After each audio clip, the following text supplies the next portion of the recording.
Hello patrons, today we're going to talk about the joys of downsizing. I know that sounds a little intimidating if you just love your stuff, but at this point you're following me because you want to have an easier life.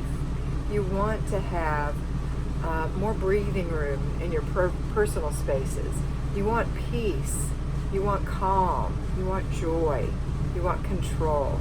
All these things are added to when you minimize the things that are in your home.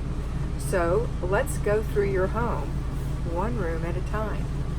In the kitchen, the heart of the home, do you have too many pots and pans? Too many extra things that you're not using? Have you really used that hot air popcorn popper in a very long time? If you're using it, that's great. If it's been stuck on a shelf in a cabinet in the pantry for more than 2 years, take it away. Give it to someone who will love it. How about that ice cream maker? Are you using it? If you're not and you really want to, go ahead and use it and see if it's something you really enjoy. These are just two little examples of the kinds of things we have in our home. We have extra spatulas. We have extra gadgets and doodads that when you look at them, you think, oh, I haven't used that in a long time. Cookie cutter press. These are just some things that come to my mind from having seen them myself. So go through your kitchen. Do you need all of those glasses or mason jars or whatever it is you're storing? Sorry, my nose is itching. Do you need all of those accents in your kitchen? Do you have too many things on the wall, on the shelf, above the cupboards? Start taking some of these things down. And if you haven't cleaned above your cupboards lately, get on a ladder and get up there and look and see how dusty and sticky that can get. And clean that. That'll be good. Once you get decluttered though. All right, let's go out of the kitchen now. We've addressed the kitchen. And you know, it can be even too many dishcloths. It doesn't matter. Just look and see if you have too many. Now let's go to the bedroom, your bedroom. In your bedroom, in your drawers, do you have too much underwear? Too many bras? Not enough? You know, you won't really know until you look. Too many PJs? Too many pairs of shorts? Do these things fit you? Do you like the way they look on you? How many t-shirts does one person really need? T-shirts with logos on them, especially. Go look in your closet. How many coat hangers do you have? Do you have too many coat hangers? Are they causing you a fit? How about shoes, hats, scarves, necklaces? Look and see. Look on your dresser top. What is all that stuff? Clear it off. When you go into a beautifully well-appointed, expensive hotel room, do you see that stuff everywhere? No. Does it make you feel good when you walk in? Yes. Do you want to warm it up a little with a few things? Of course. But you don't want it to not look the way it looks when you walk in. And you can make your room look the same way. So start thinking about what you have too much of. Let's go to the bathroom. Oh my goodness. You have stuff on the counter because it won't fit under the counter. And why do you have stuff under the counter?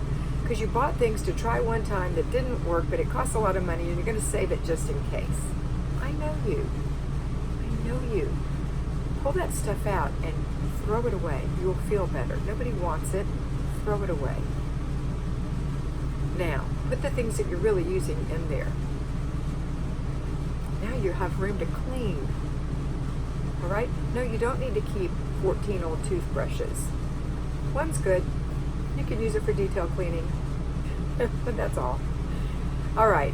Let's go to, and I know your towels are a whole nother story. Look at those beat up, raggedy old towels that you've got in there and get rid of them. Now you can donate those to people who take care of pets, shelters, etc., but you don't need them. If you have a dog, save a couple to wash and dry your dog with. You don't need a million of those things.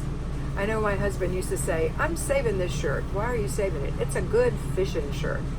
He had so many fishing shirts, and I'm picking on him, but you know, we all do the same thing. We're saving it to work in the yard. We're saving it for those days that are super hot or whatever. You don't need that many, okay?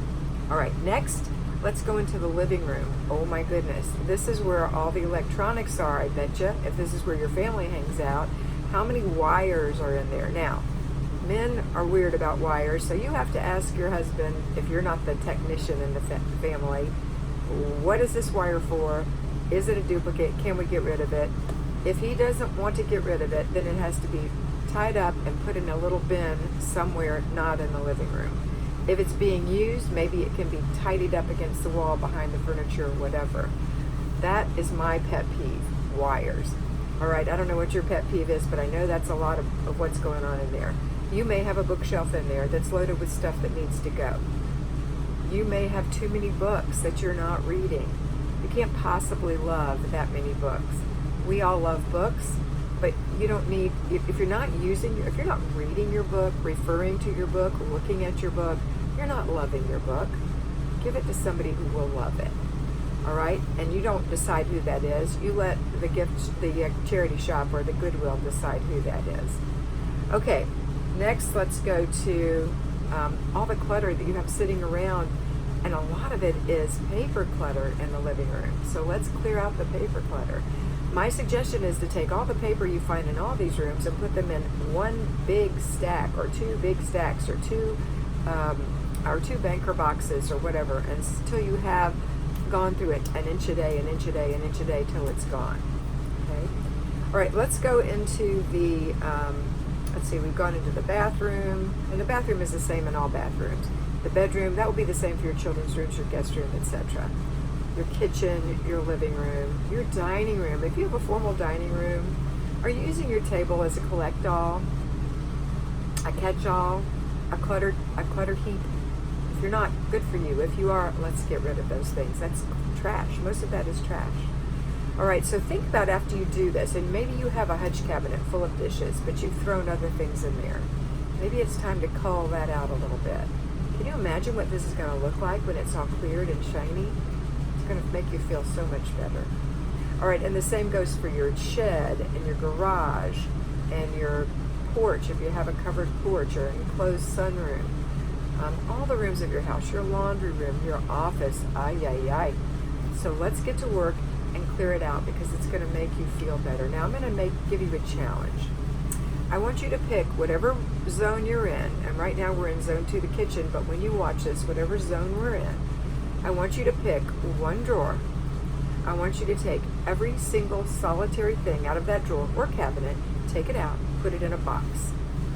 Now for the next week or two, I want you to, if you need something and you know it's in that box, take it out, use it, wash it, and put it in the drawer. At the end of a week or two, that's what you really use. All that other is clutter. I know you're freaking out, but I want you to do it. I dare you to do it in every single room. Do it in your underwear drawer. Do it for your under the sink in the bathroom. Do it for your makeup. You will see a huge difference. Get rid of the rest. Get rid of the rest. Or if it's seasonal, put it away in a seasonal container. All right, I hope this was helpful for you, and I want you to always remember to be beautiful, because you are beautiful, and you should live in a beautiful place.